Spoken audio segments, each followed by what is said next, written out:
mini garden ni Mama, kaya tara na! Kaya mga ka-island natin na tayo. Oh my God, ang ingay ng bangka. Pero sanay na naman ako kasi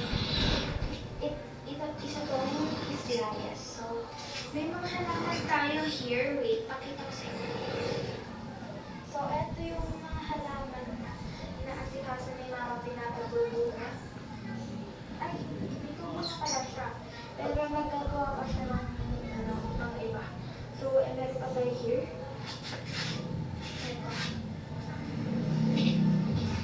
So, ito pa yung iba. Yung mahal ni Mama. And meron tayo dito. Meron mga tao sa mga plants na to. Pero ang maganda nga, in fairness, look. Diba? Ito yung kaswa, maganda. So, meron tayo here. Isa pa. So, tatlo ang ginagawa ni Mama here. Ito pa isa. And last one, hindi makakalimutan ito. And snake plant, ata ito mga ka-island. Snake plant. Snake plant? Tawag ko lang, kasi ito is, ang ganda niya. Sa una, kala nyo yung Korean siya with light purple, and sa likod niya is dark purple. So, move on na tayo sa next one. So, mga ka-island, next is sitaw. Sitaw plant. Yan, sitaw plant. Sitaw? Ay, hindi. Pancit to. Pancit.